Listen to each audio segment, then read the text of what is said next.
tozali na thème oyo tobandaki depuis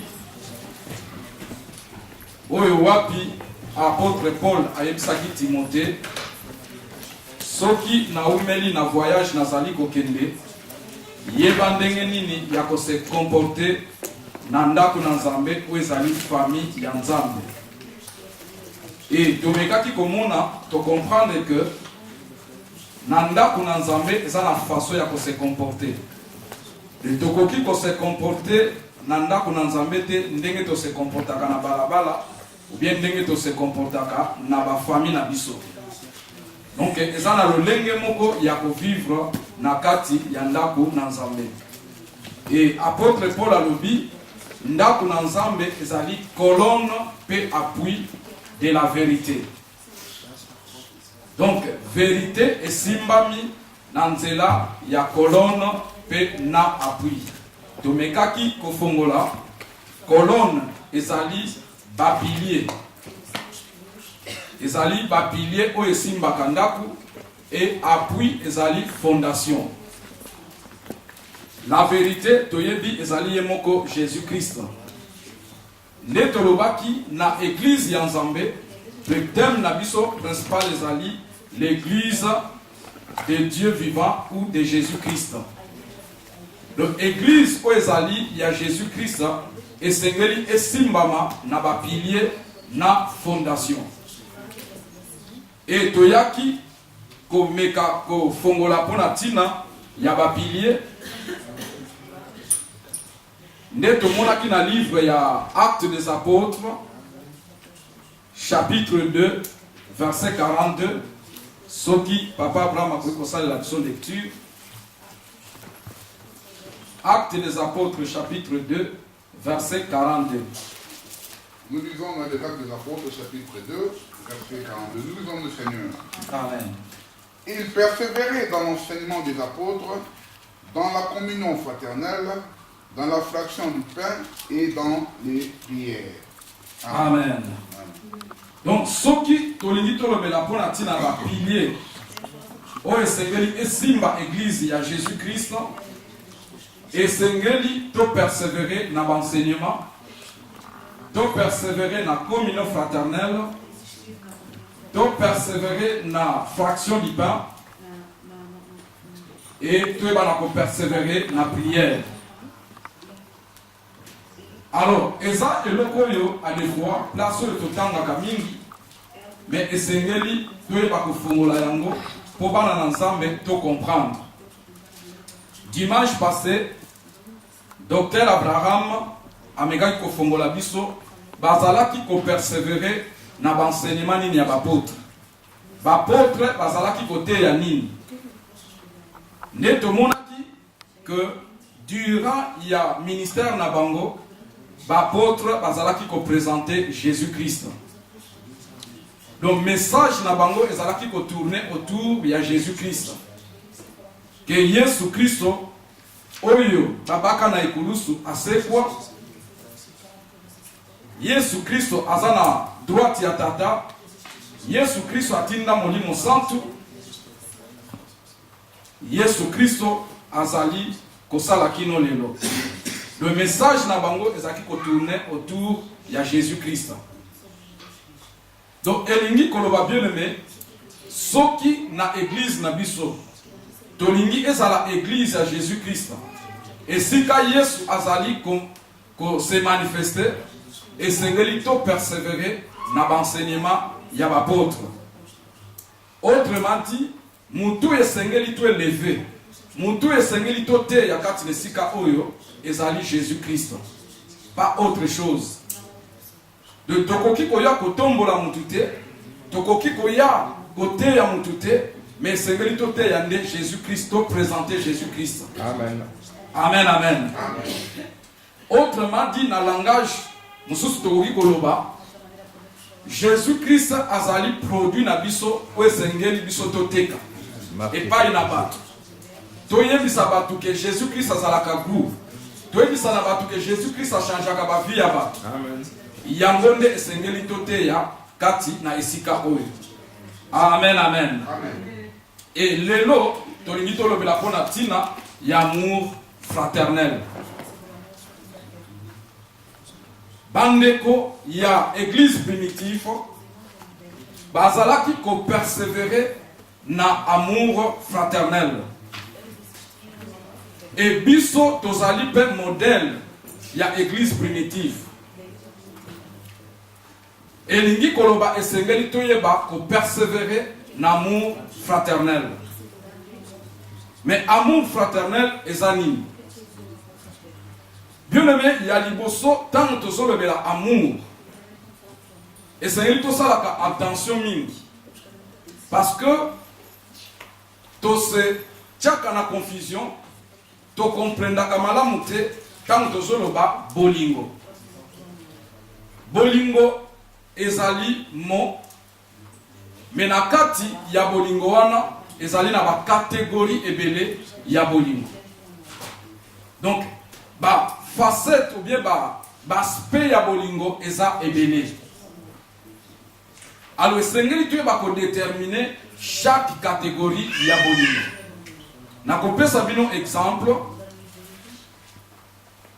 tozali na bolingo ya Nzambe na bana na ye. Toza na bolingo ya famille. Toza na bolingo ya couple. Toza na bolingo ya amitié. Et toza na bolingo ya fraternité. Donc chaque catégorie ya bolingo est différent l'un à l'autre. Ce qui te suit bolingo du prochain. Toye na mona kat église, to komi ko sala makambo mususu. Ce qui te suit bolingo ya famille. Toye na mona kat église, de to komi ko sala makambo mususu eza na rien à voir na église. Bolingo o esengeli manifester na kat église ezali amour fraternel. Alors yango to komeka ko définir amour fraternel eza au juste nini. Bien aimé, amour fraternel ezali communion ya bana ensemble. Communion elingika koloba unité. Batoyo bakangami liboke, batoyo baza na place moko, bazo vivre ensemble. Yangwana babengi communion. Bible lobi na biso na place ko totangi soki tokiti na se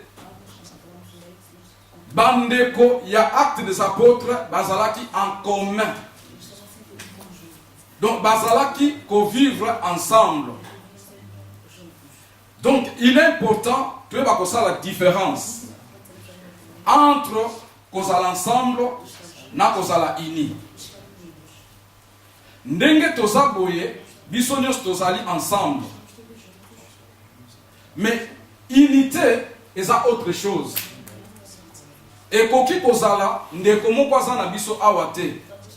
Elingi koloba toza ensemble te, mais tokoki kozala na ye uni, même si aza na biso awate. Donc l'unité est plus na pensée, na esprit, na makambo et kozali kosala. Alors bandeko ya acte des apôtres, non seulement bazalaki ensemble, mais bazalaki en commun, bazalaki uni. Yangwana tobengi amour fraternel, autrement tokoki koloba communion fraternelle. Amen, amen. Sikoyo ndenge nini tokoki ko déterminer, ndenge nini tokoki ko distinguer communion fraternelle. Ndenge tolobi bolingo ezali na ba catégorie ebele. Mais ndenge nini tokoki ko distinguer que ndenge tozali awa ezande amour fraternel mutezo ko se manifester kati na biso. Parce que ezali très important bana nzambe. Il ne faut pas tout ça comme na loyenge. Toko bandaka koyate tokutani kaka na loyenge boy. Esengeli toye bakamakambo ni tozo sa. Et l'on connaît le ko prouver biso qu'il y a l'amour fraternel. Amen, amen. Alléluia. Nde yango tokomeka kotala. Première chose, bien aimé, oyo ezosala ke tozala uni. Oyo amour fraternel eye banako se manifester kati na biso ezali ba principe oyo tozali ko établir. Parce que chaque catégorie ya bolingo eloko e distingaka yango. Eloko esalaka différence ya chaque bolingo ezali ba principe na ba acte oyo bozali ko poser. Nakoki kozwa exemple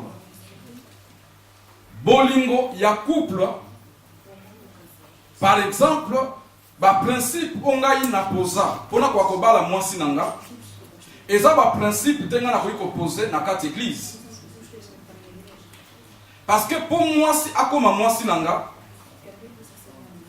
na pesa ki mbongo pa ba para na ye eza oyo to koki kosala na kati église te. Ba acte onga na posa kanver mwasi nanga eza ba acte nga na koya ko poser na kati église te. Donc ba principe na ba acte oyo bozo poser na chaque bolingo yango ezo déterminer ezo ko différencier bolingo nini boza nango nange. Tokozwa bolingo ya ba mite toye nango na kati église. Amen, amen. Alléluia. Alors, principe ya liboso,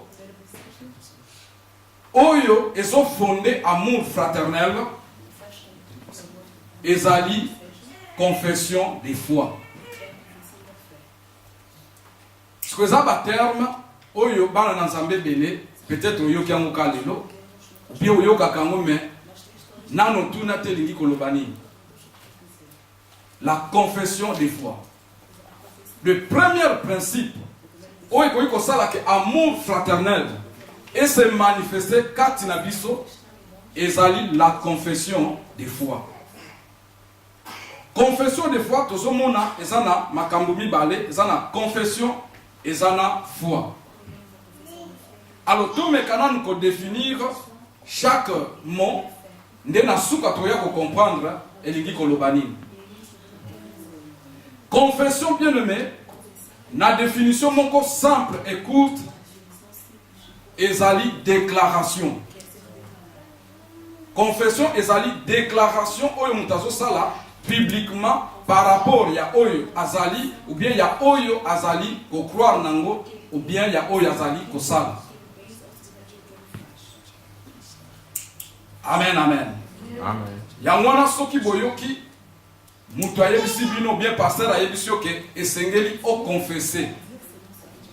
Donc elingi ka koloba esengeli o déclarer makambo yo salaki en public ou bien envers quelqu'un. Yangwana tobengi confession. Donc tout retenir confession elingi koloba déclaration. Et foi ezali croyance. Mais ceux qui te souki na croyance, to que à côté. Parce que en dehors il y a croyance, il y a Bible, to zali pe la croyance ya mokili. Croyance ya mokili ezo croire na nyonso. Nakoki ko croire na mwasi nanga, nakoki ko croire na papa nanga, nakoki ko croire na camarade nanga. Wana ezali croyance générale. Mais croyance ya maloba na nzambe oyo tolobi foi ekoki kosuka kaka te na croyance. Il faut kende au-delà. Elingi koloba foi ezali croyance par rapport ya oyo Jésus-Christ azali, ya oyo Jésus-Christ asala, ya oyo Jésus-Christ aloba, pe ya oyo Jésus-Christ azosenga tosala. Yangwana babengi foi. Amen, amen. Le soki tolobi foi, nazo définir foi te, mais nazo définir mon oyo foi. Parce que définition ya foi ezali eza makambo yo tozomona te, tozo croire que kosalama c'est une démonstration wana eza définition ya foi. Mais nous allons définir mon foi.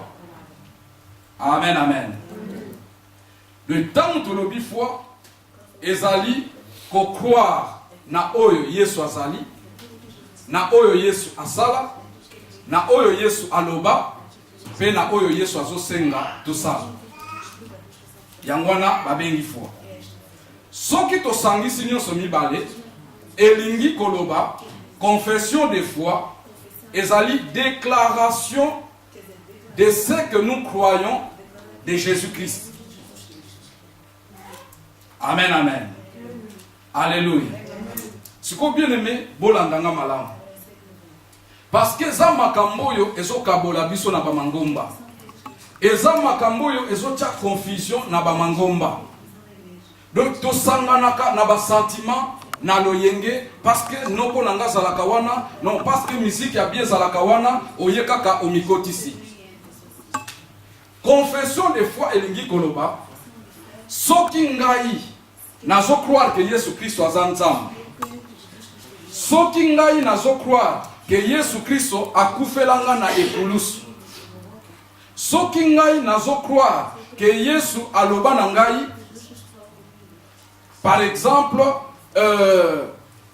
nakeye pa ina tata, nake bongisela bino esika, nakoya kokamata bino, comme ça esika nga na kozala, bino pe bozala na ngai. Soki nazo croire na maloba wana, et nazo croire na makambo Yesu azosenga. Par exemple, Yesu alobi, celui qui croira et qui sera baptisé sera sauvé. Donc, ezali recommandation Jésus azo senga batu bandimela. Soki nga na ndimeli makambo wana, yo pe ozo ndimela makambo wana, elingi koloba yo na ngai tokomi bana tata moko. Amen, amen. Donc, yo na nga tozo confesser même chose. Mais si qu'on lelo na ba église na biso, qu'est-ce qui se passe? Tous ensemble, nga nazo croire que Jésus-Christ a nzambe, mais yo zo croire que Jésus-Christ a prophète. Le ti oyaka na yo ko sambela, soki tokomi kana esika, bien aimé Yesu na biso a nzambe. Yo epa na yo, batika makambo wana, est-ce que Yesu azalaka nzambe? Mais oza na biso ensemble. Amen, amen. Alléluia. Confession de foi. Ezali ngana yo sengeli to confesser même chose. Ezana ba église mususu bazo penser que Jésus-Christ azala jamais crucifié. Mais eza église. Siko soki yo oye na penser wana kati na biso. Oye na croyance wana kati na biso. Biso tozo croire que Jésus-Christ azala crucifié na ikulusu. Yo zo croire que Jésus-Christ ba crucifié ka na poto. Kaka nzete boye, ndenge za boye, ba crucifié. Et puis surtout croire que ba crucifié na ikulusu. De yo nangai tozo confesser lo comme côté. Et ceux qui te demeurent ensemble, de créer confusion. Donc ça la église comme lokola un monstre. Lokola nyama ya ba mitumi bale. Amen, amen. Amen. Alléluia. Amen. De ceux qui te lisent tous à la ini, et c'est qu'ils te confessent même chose. Et ceux qui te bandit confesser même chose, ngana yo to komi bana ya tata moko. Bon, depuis la bandi koloba, koloba que pasteur théorie o ya zuli yango wapi. Pour dire si qu'on a appelé sur certains versets bibliques, bon ça la calme. Amen, amen. Dolobi awake et c'est lui te présenter Jésus-Christ. Isaka Yesu c'est lui te te. Nazo pe sabino ba chapitre biblique. Botanga étant tozo tanga toza l'attentif. Parce que faut comprendre makambo nazolo.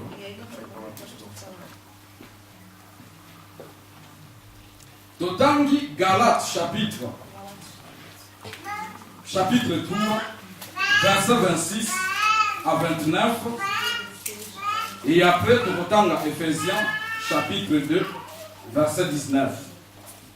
Nabandeli Galates chapitre 3 verset 26 à 29. Ephésiens chapitre 2, verset 19.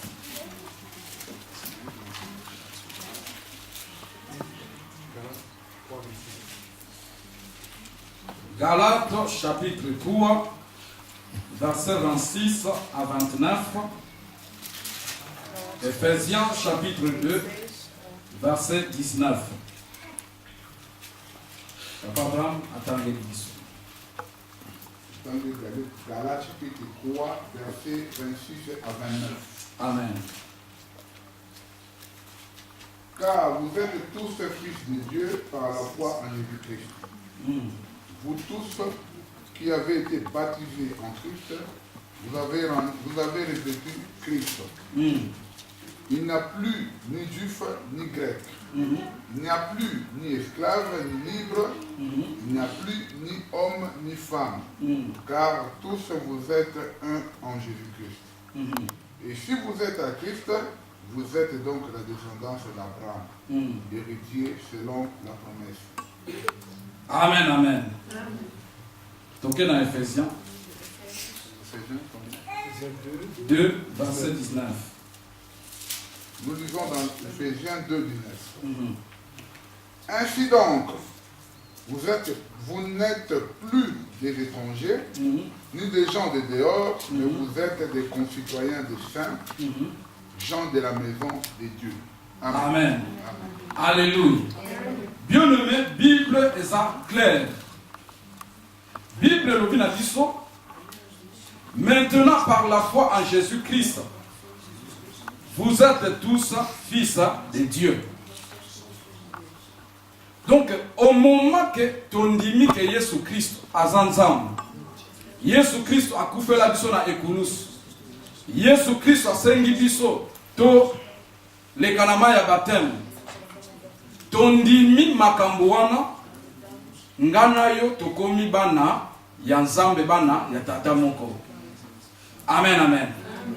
Et Bible est que plus loin pour na koloba. Différence entre bino et ça les sous-soutés.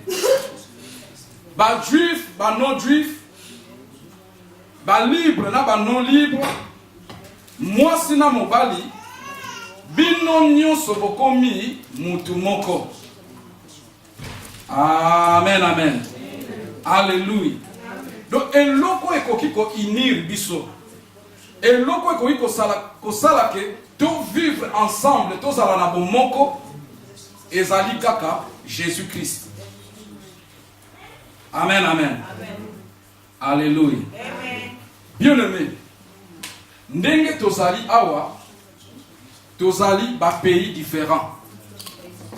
Tozali ba nationalité différent. Tozali na ba tribu différent. Tozali na ba coutume différent. Tozali na niveau intellectuel différent. Tozali na ba compréhension différent. Donc en réalité, tokoki ko vivre ensemble te. Tokoki ko zala unité. Parce que ezana ba tribu mususu selon la coutume ba koki ko zala ensemble te. Amen, amen. Ezana bakribi mususu bakoyebisa yo ke mwana nanga soki olingi obala tribi boye komekate pays boye komekate. Amen. Siko soki bato ndengwana toyeka kosangana kana loyenge, toyeka esika oyo pona musique, toyeka esika oyo parce que eza esika tolekisaka tango bozo comprendre te ke tokozana confusion. Bana nanga bazobotama bazokola tangu akosepela na mwana ya mama Nadine na webisa yo keba komekate na tribi wana. Mais mwana ko comprendre te awa me papa oh bolia ka bomela ka tozalaka tokendaka kokuta ensemble ndenge nini ko interdire nga na bala mwana ya papa wana na koloba na ye nini. Amen, amen. Alléluia. Mais ce qui toza ini bien aimé, ba différence na biso wana tozo tia yango à côté, ezali à cause ya Christ. Amen. Donc na lina yebisa mutu moko ozalaka na nationalité na yo. ozalaka na tribu na yo, ozalaka na culture na yo, mais tant oye esika bana na nzambe bazali esengeli to se conformer biso nyonso. Culture na biso esengeli commander Jésus-Christ. Amen. Nationalité na biso esengeli comme Jésus-Christ. Amen. Nyonso tokosala esengeli to sala yango na bomoko. Amen. Amen. Siko soki na lobby, soki to yokani te na point oyo. Kende ko luka place mususu. Est-ce que na bengani mutu? Na bengani mutu ta? Na linka na tali soke, lokolo boyi no kondima ke Yesu azalaka nzambe. Lokolo boyi kondima ke Yesu nde mutakufela biso ne kulusu. Lokolo boyi kondima ke Yesu asengi biso tozo abatem. Lokolo boyi kondima ke Yesu akoya kokamata biso poto kende na paradis. Alongana yo moye totambola ensemble ezati. Je sais que il faut que de luka place oyo okoyokana na makambo yo zo croire. Ba église ebele ezo kabwana, ba église ebele ba futilité, ba confusion ezo kota parce que tozo yebate makambo tozo ya kosala. Et l'autre sengeli esangisa biso et unir biso ezali confession ya foi. C'est Jésus-Christ de Nazareth. Amen, amen. Yami Bale.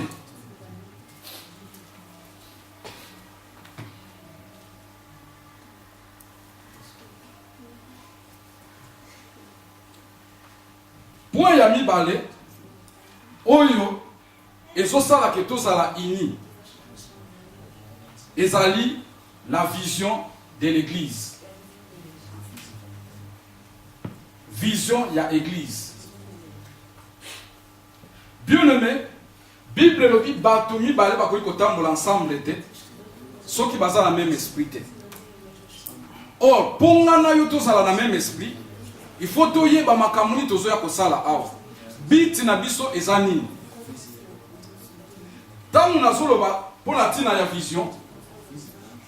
Bien-aimé, toza na vision ya corps du Christ. Et toza na vision ya église locale. Vision ya corps du Christ. Ce qui n'a pas défini nango ezami balé.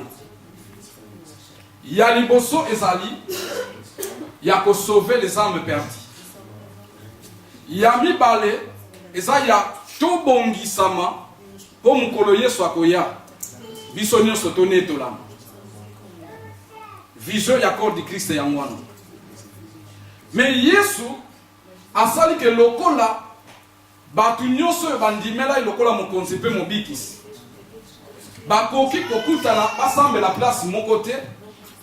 Yesu abandi ko benga batu, abandi ko mandate bango. Apesi bango ba sous vision nde yango tozo benga ba vision locale. Mais vision locale ekoki kozala ya mutu te. Bana na nzambe na lingi ko comprendre. Parce que za makambo yo ezo créer confusion na ba église.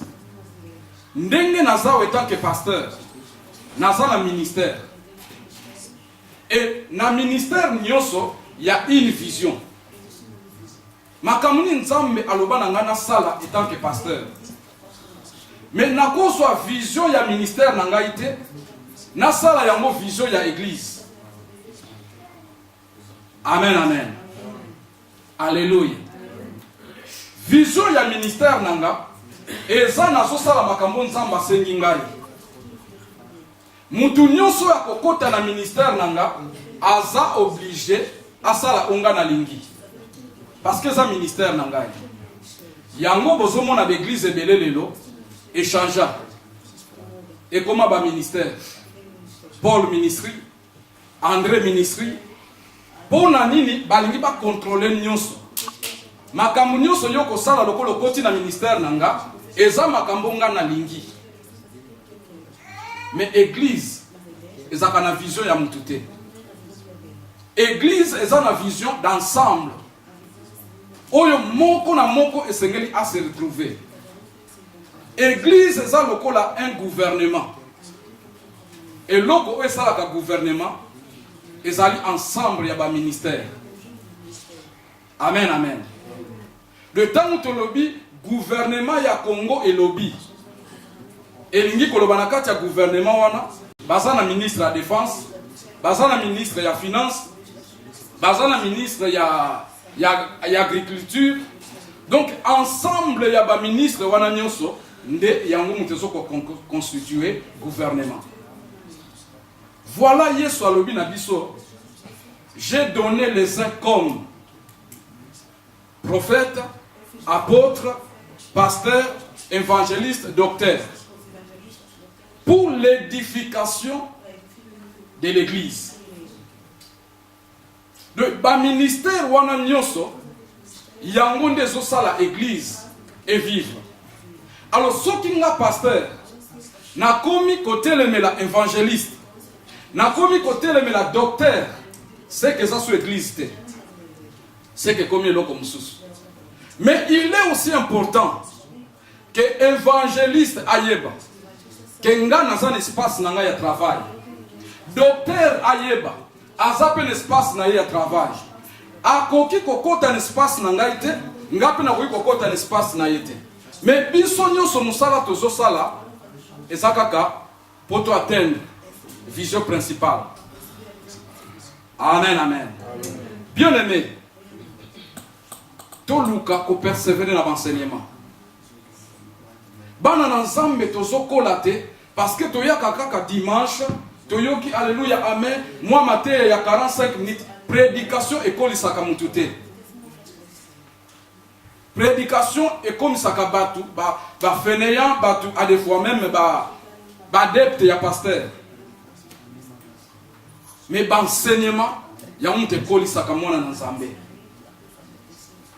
Amen, amen. Ce qui makambo yo to maîtriser yango, to comprendre yango, guerre ko zalate na kati église. Mutako welela na likambo muninga zate.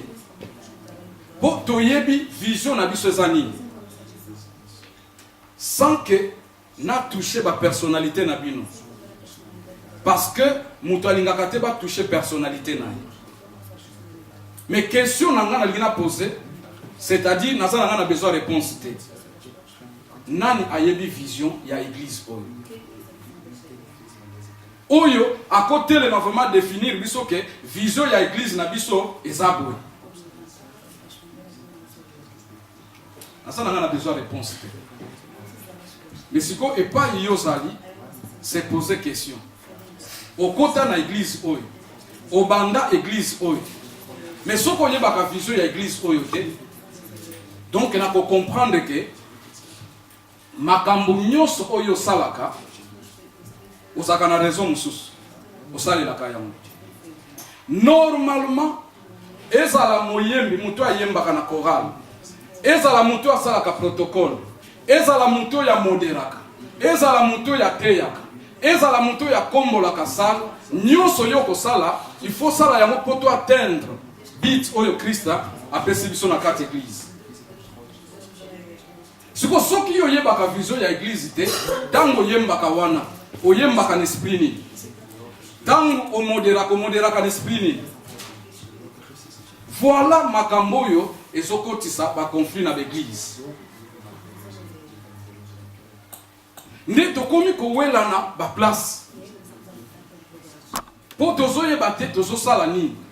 Nani azana place nini? Nani esengeli asala nini? Makambo nga pasteur esengeli na sala mutu mususu okomi ko welela yango. O ndenge nini pasteur asali bo? Tika na yebisa bino. Et tant que pasteur naza makambo mususu naza na besoin na bengi sabino nyonso te pona banoel sabino to kosala. La même chose. Docteur Abraham na département na ye, il n'est pas obligé, il faut abengi sanga, il faut abengi sa responsable pour le bakenalina sala. Finalement, rôle na yego salani. Même président ya ba maman. Ce que comme que likamnyo sa kosala, il faut ba maman na nyo so bino nyo so boya, rôle na yezawa. Il y a des choses oyo to wiko kutana na bengi sibino ou bien président ta bengi si ba maman. Pour le baketolingi to sala boye, boso mona ndenge nini. Mais il y a des choses irresponsables à quoi qu'on soit fait décision. Et ça, makambo toujours maîtrisé dans l'église. yango ezokabola biso. Ah, ndenge nini pasteur asali boye? Est-ce que ça domaine na yo? Ça la peine na domaine na yo. Amen, amen. Soki tolobi boye mabe. C'est ça la vérité. Amen. Ceux qui te comprennent les visions de l'église, ma communiste te banda ko sala et ko tourner autour to ko atteindre vision na biso. Troisième chose, ezali mission oyo Christ a pesi bino.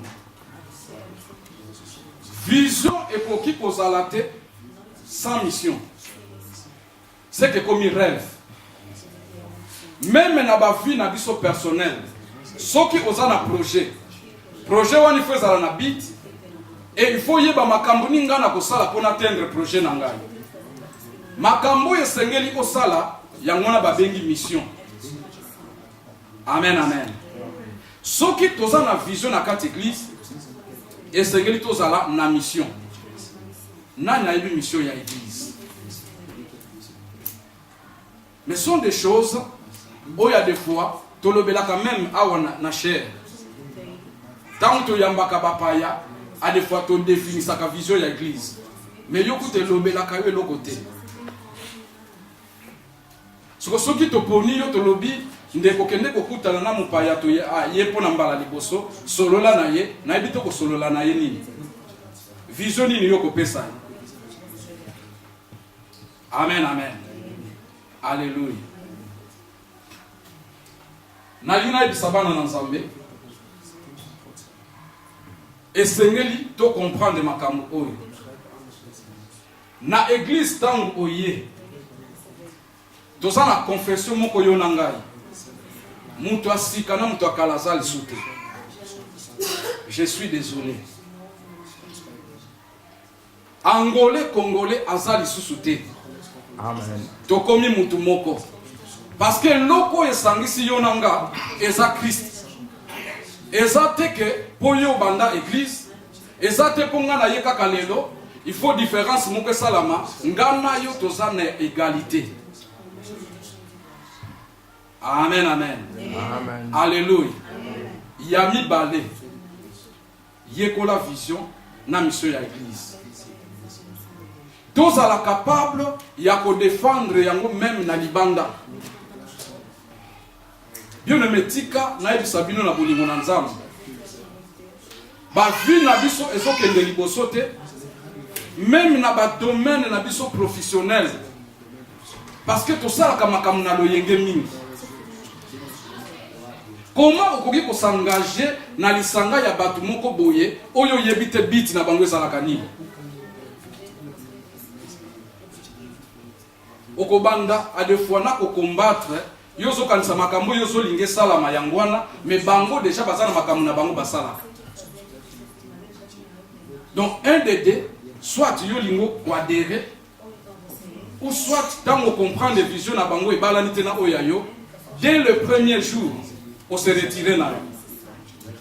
Donc on s'arrête au côté après bandi ko combattre. Pourquoi basala kabo? Pourquoi bazon sakabo? Oyo tuna kateta ngokotaka. Eza makambo e kabola kabiso. Nazolo baka po na église te. Même na ba amitié na biso. Na ba relation na biso. Na ba engagement mususu tozwaka. Tozwaka na loyenge. Soki olingo s'engager na place, okutaki déjà 3-4 personnes.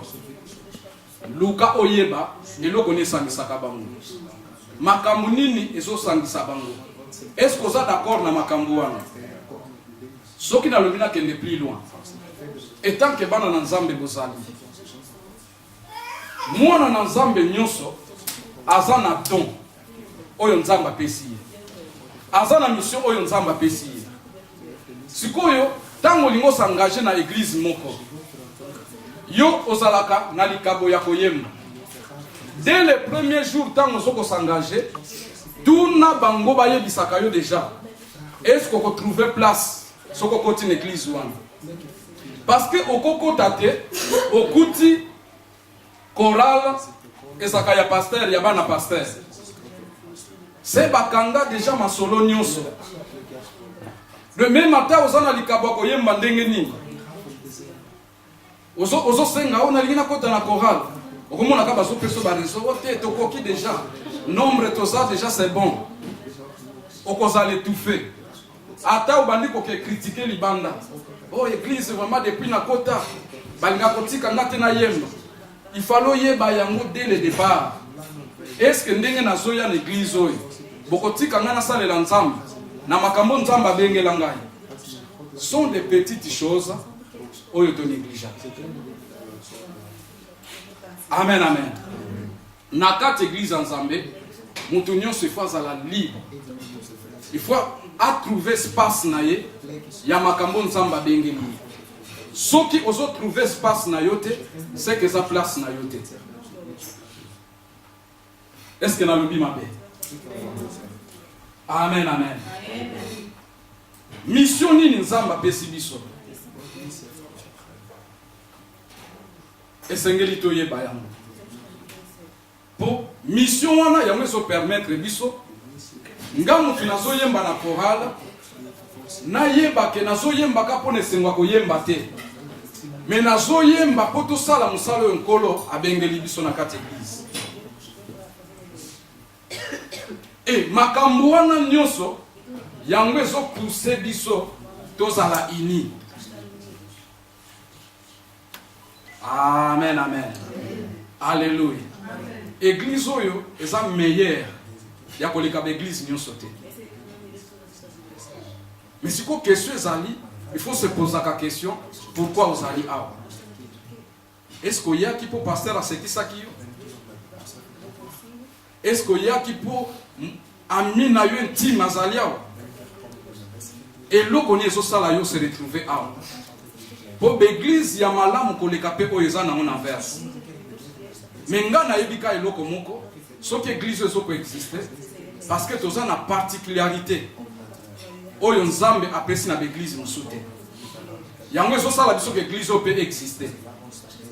Alors so qui te comprendre les particularités wana, ils ont raison, nga na yo tous ensemble. Amen, amen. Alléluia. Nous avons passé un moment très difficile.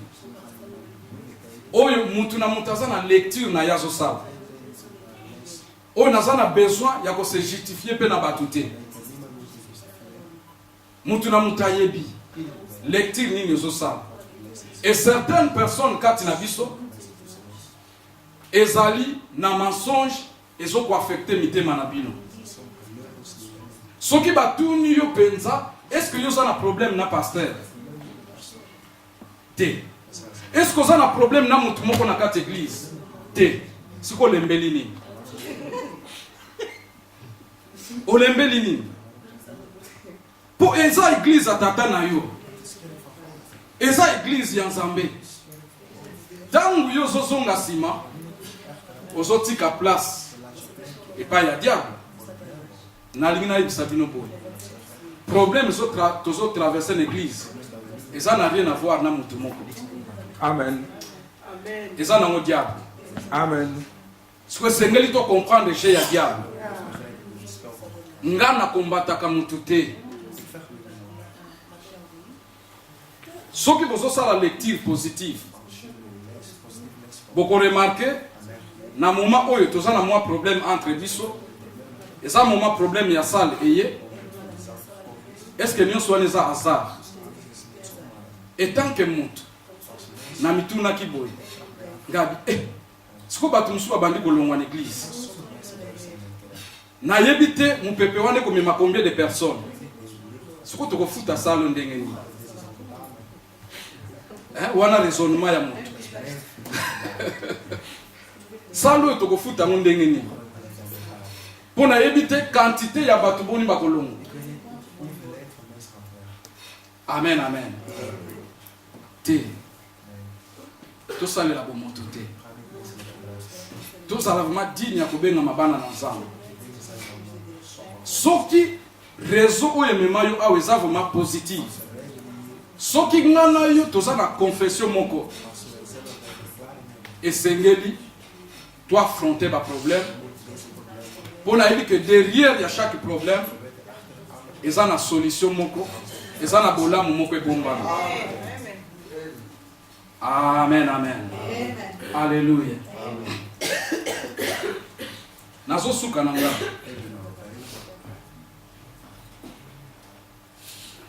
Nalingaki ko annoncer bino déjà bien avant. Nalingaki lelo ezala na salle introduction na pesi bino nzela mutu na muta poser question par rapport à l'amour fraternel. Mais na occupation nazaki nango ya kokendo Hollande na kokaki kosala yango te. Mais dimanche prochain on va parler sur ndenge ya ko gérer ba conflit na biso. Donc ça la ka introduction muke to pesi nzela mutu no sa poser question. Parce que makambo mususu olobi vraiment est-ce que tozabana na nzambe? Poeza makambo yo et tokoki kofanda tobongisi yango esili. Musumu na mutu na mutazo wa position na ici. Est-ce que toza vraiment bana na nzambe?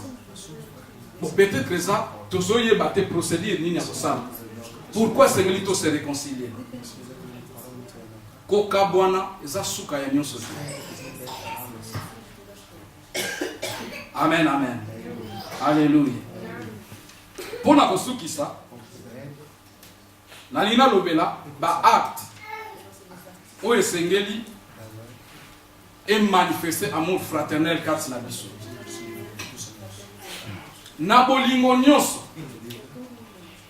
ezala ya libala ezala ya amitié soki boso sala na bolamu te bolingo wane ko perdre sens. Tozwa exemple na kati ya ndako na bino mwasi mikolo nyonso afingaka kaka yo alobaka kaka yo za mabe ekosuka wapi? Ou bien mobali alobaka yo yebi kolamba te yo yebi kobongisa ndako te yo kaka boye ekosukela bino wapi? Na relation nyonso eloko esalaka ke bolingo et vivre ezali bolamu oyo bozosala. Amen. Amen, amen. Soki bozosala na bolamu, il y a certaines choses bokopesa yango valeur te, bokopesa yango importance te. Siko soki réellement eza nzambe mutazosangisa biso awa bolamu nini sengeli tosala na les uns les autres. Papa tangeli biso 1 Thessaloniciens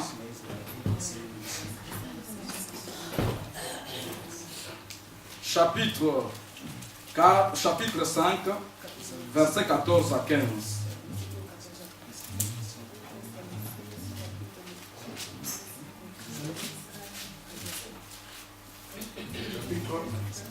Chapitre 5 verset 14 à 15.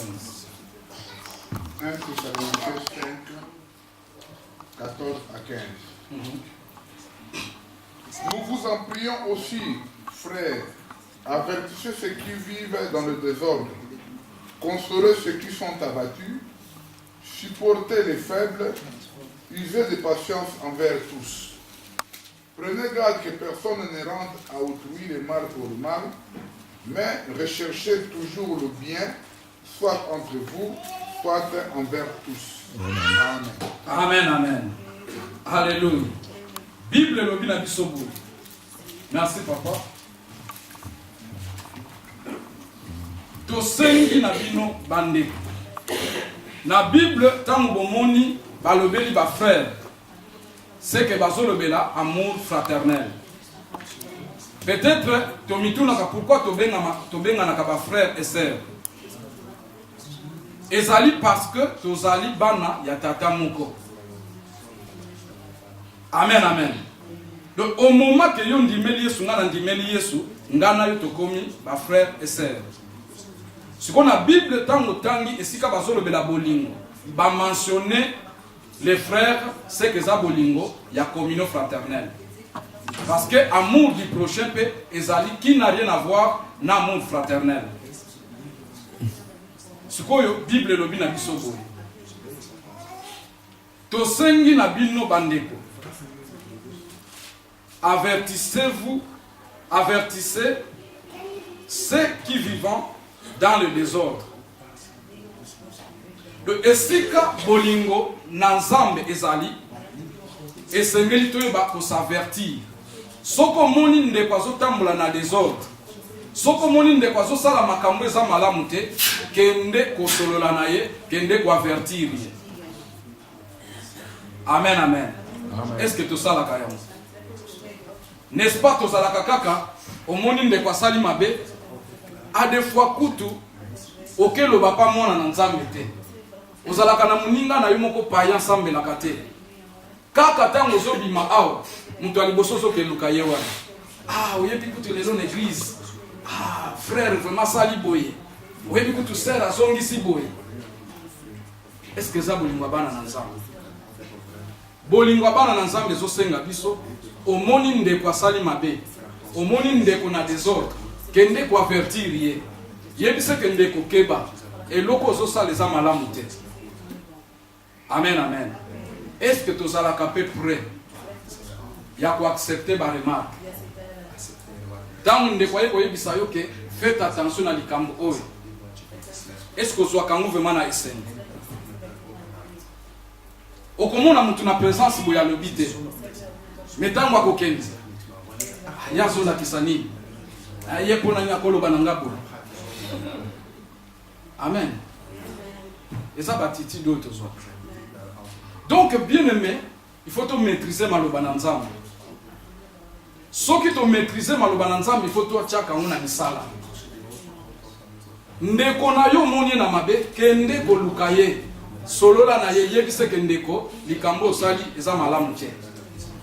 Poisa ndeko na yo. Bien aimé yoka. Na ba culture na biso balobi boye.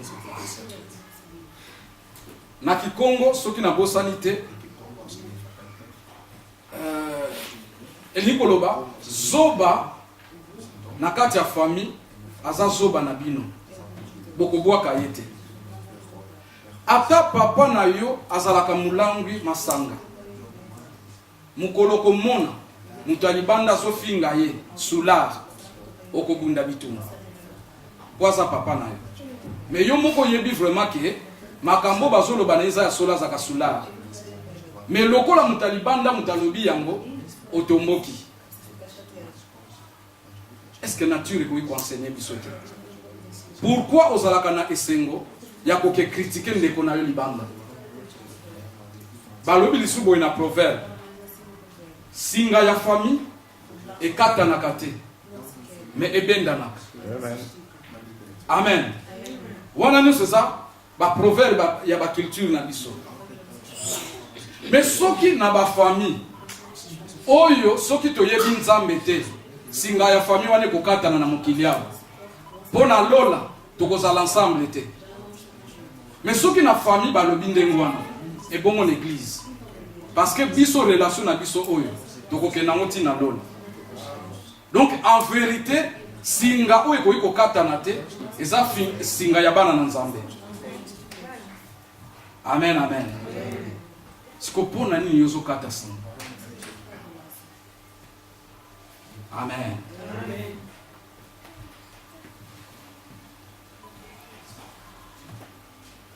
Toye ba ko avertissé, bateau baza na désordre. Bible était plus loin dans chapitre moko et lobi ne jugez point. Mais pour na bino bana ensemble et sengeli boye ba ko se juger. De biso bana nzambe tozana droit ya ko se juger. Kende ko eloko yo sali nazana mo d'accord te. Eloko yo sali ezali banda ya Bible. Tozana droit. Amen, amen. Est-ce que tout ça la kayango? Mais lokola tozana banatir moko dialogue ezalakate. Donc attends-moi likambo muke ko toko solo ensemble et pelisi li sous moto. Kosakana ngate yo lobine yo attends musupe bakazake longo. Bana na nzambe. Amen, amen.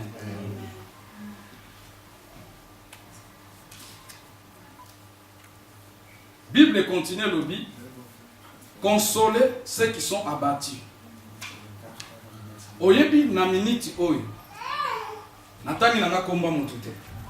Mais il y a certaines personnes, bazana esengo. Tant ba moni batumsu ba se retirer, pour na yo vraiment le bien, yango naza kozela. Ezana mutumsu sa yelangai, abi pasteur, nga kaka ndeko wana. Soki kaka longwe, nga vraiment na koya na église. Ah, yo ça plus important que mususu wana. Makamuna zo ebisabino eza ba réalité biso ba pasteur to vivant. Le soki pasteur osali kebate, oko risque benga na mutu na église à cause ya mutu mususu. Po ya ko remplacer. Te na ko préférer nazala na zo bananga. Na ko préférer nazala na mutu liboma nanga po yende tozana yi. Na ko sunga Nzambe asunga ye a changer. Amen, amen. Est-ce que tous vous se comprendre? Problème sous tous on a l'église. Oyo toujours rendre compte. Nguya ya transformation et ça les soutient dans l'église. Yango ba pasteur to komi soki mutu aye mutu makasi azo changer te solution asuka kaka akende kaka na benga na kaka kende. Ah. Bongo yeso ya benga. Nguya ya repentance, nguya ya kubongwa nike wapi. Tokoma komona ka bandoki. Tokoma komona kaka batu mitema mabe.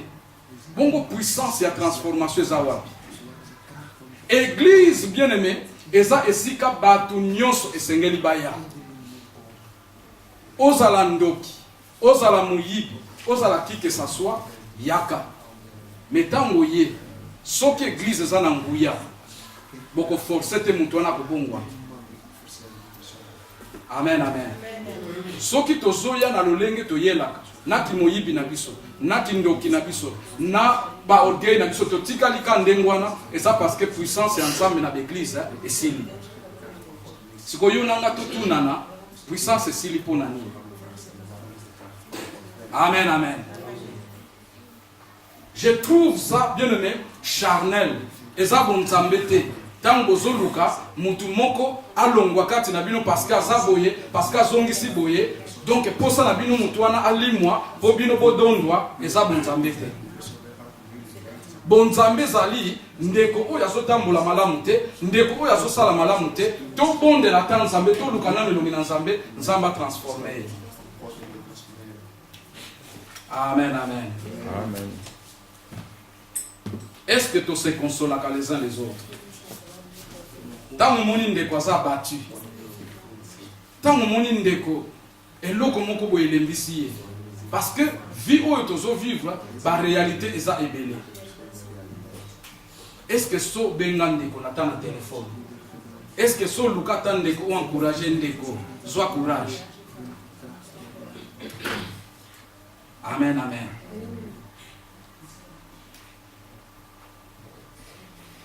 Supporter les faibles. Ba faible baza banana. Faible za mutu yo azoko kananu ko sala makambo yo sala kate.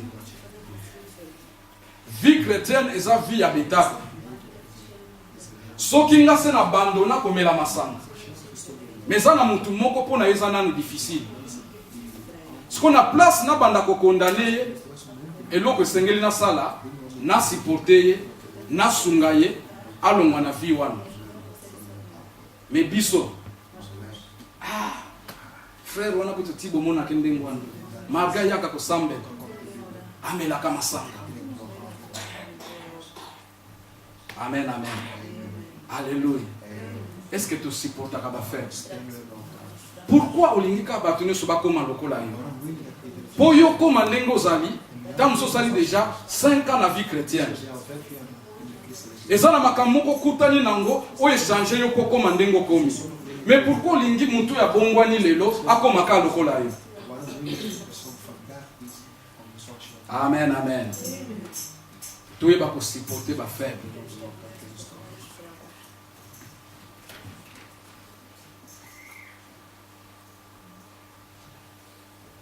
Bible le bina biso tozala na patience na batunions. Patience. Pourquoi? Tous perdre de patience dans cette église. Pourquoi tous avons la patience envers Baningate? Une fois que moi, les Kambamouké, au Tomboki, patience c'est ça. Mais au comment on a la même personne, où il y a la patience, il y a un tazo et Sabaninga qui est basé na bolingote. Mais bolingo c'est mon fruit et patience c'est mon fruit à bolingote. Patience na yo tchango wapi. Pourquoi yo kwa ko supporter baninga te? Mais ozomona kaka baninga nde mutu basé na bolingote. Amen amen. Mutu aza patient, azaka motema munene. Il faut supporter certaines choses. Même les Cambréens ndenge nini, obité, nakanga motema, les Cambréens ko changer. Tant que toujours va supporter ba faible, et lingi ko lobate, ko chérir mabe na bango. Les alliés na supporter yo, na bandi ko aider yo changer. Amen.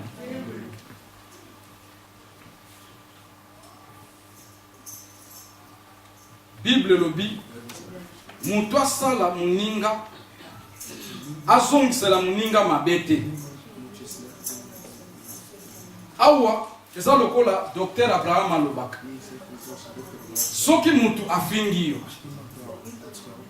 yo pe ozongiseli ofingi osiko kokende ko se plaindre na nani après olobake wo kututala afinga kinga me balobi te o me yo po finga kiti c'est que bino mibale bokokani. Donc au coin na piège ya mutu ya finga kiyo parce que yo po fingi. Amen amen. Tant muninga sali yo mabe. Pourquoi yo kozongi cela yo mabe? Moye mususu ezali ya kolakise ke ndeko salinga mabe. Pour ndeko wana pe a changer. Mais tant yo zongi cela mabe. Donc c'est que bino mibale bokokani, bozala ndengwana. Koluka ko se plaindre et pas ya mutu mususu te. Oh pasteur, kuta zomona te. Oh pasteur, kuta zongi si boy. Mais c'est boy solo la ka bozonga bo pesani ba maloba yankele.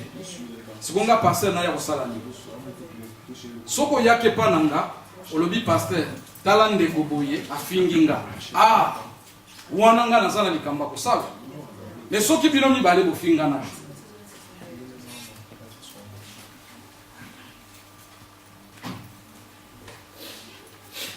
Boluka toujours bolam entre bino. Amour fraternel ou bien ba acte d'amour fraternel ezali ko salana bolam. Soki totangi na acte des apôtres, tokomona bandimi ya acte des apôtres, bazalaki ko partager ba bien na bango les uns et les autres. Le bazalaki ko sungana bazo salana bolam. Soki na église komi kaka ndeko aza na problème. Mais tozoko ka ko sunga yete yebaka ke amour fraternel eza suna sens te. Église ya solo esika oyo nzamba zo régner eza esika oyo bato sengeli basungana. Sans que muta forcer yo. Oyoki ndeko asui sangwa matanga bolandanga malamu parce que des fois makambe belé na lobaka ozwaka ngona considération te ote tokosali saka mutu ya premier degré oya kufeli papa na mama mais ça na batu mususu na vie noko mutabokola ye affection na yezam plus na noko na ye. Sikotangu bino bolobi tokosali sakaka mutu akufeli papa na mama. Wapi bolingo na biso? Ba église na biso koma ba méthodiste. Ya ba méthode, ya ba loi. Te mutu azui matanga oyo ka kufia saka mutu. Yo pesa kaka oyo zanango. Zala na susu wana kena soutenir ndeko nanga. Kozela te o loi elobi nini? Est-ce que moi na liboso mutu akufaki? Est-ce que grand frère Moutakufi wane za subo nzambete? Amen amen. Na église sengeli toyeba kosunga. Et tant que tolobi kosungana, eza koforce mutu te, eza kopesa oyo oza nango. Soki oza nango te, oza nango te. Toko kokanga bato singa na kingo te. C'est pourquoi nalobaki ba loi ya ba contribution ekufa. Parce que zo aidé biso te to manifester amour fraternel l'église.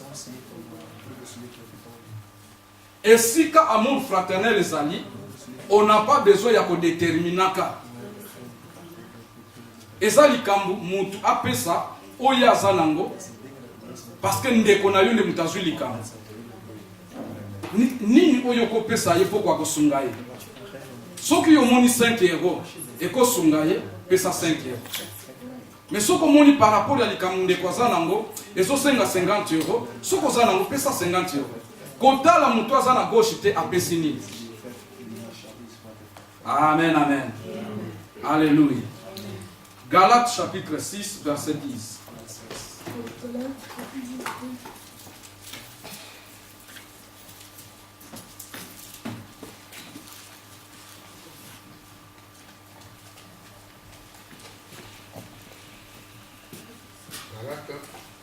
Chapitre 6, verset 10.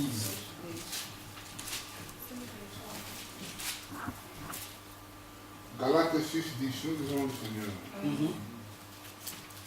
Ainsi donc, pendant que nous en avons l'occasion, pratiquons les biens envers tous et surtout envers les frères en la foi.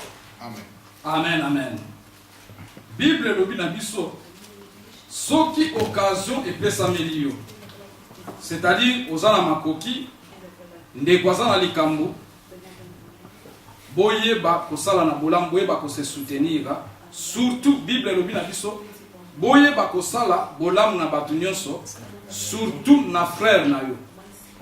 C'est-à-dire awa bazotalisa biso ke sengeli tosala bolamu na bato nyonso na mokili, mais surtout ba oyo bosanganaka na bango ensemble. Soki occasion ezali ya kosala bolamu, sala bolamu.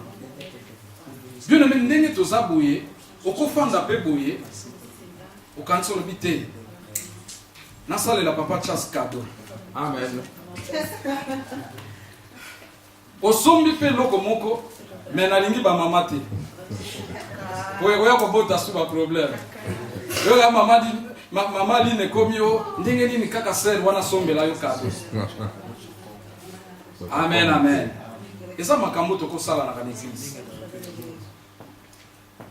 Amen. Amen. Alléluia. Nzambe apambola biso.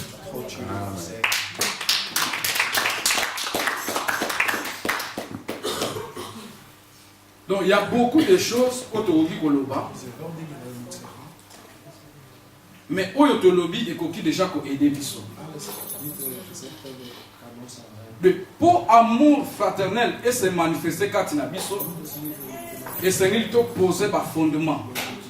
Et sengeli to sala na kabolam. Et quelques fondements autolobeli lelo. Mituna malamu yo ndimela nini. Ngana ndimela nini. Soki ngana yo to ndimela nde Yesu Christ. C'est que ngana yo to zabana tata mo. To zaleki na kulutu. Alo to zala bomoko. Vision na biso moko na moko akende a se poser question. Na posela soki oza sincère, oza courageux, oya kotuna ngai pasteur vision ya église ezalaka nini. Pona kwa kopesa yo. Mission na biso ezani na kati église. Par rapport à temps, eza makambo na ko banda kolobela to. Mais soki nzamba bongisi peut-être toko sala que to pesa to multiplier yango to pesa bato nyonso. Mutu nyonso azala nango. Comme ça nanda ko okobandaka kotanga oyeba eloko nini esangisaka biso awa. Amen, amen. Amen, amen. Nzambe apambola biso.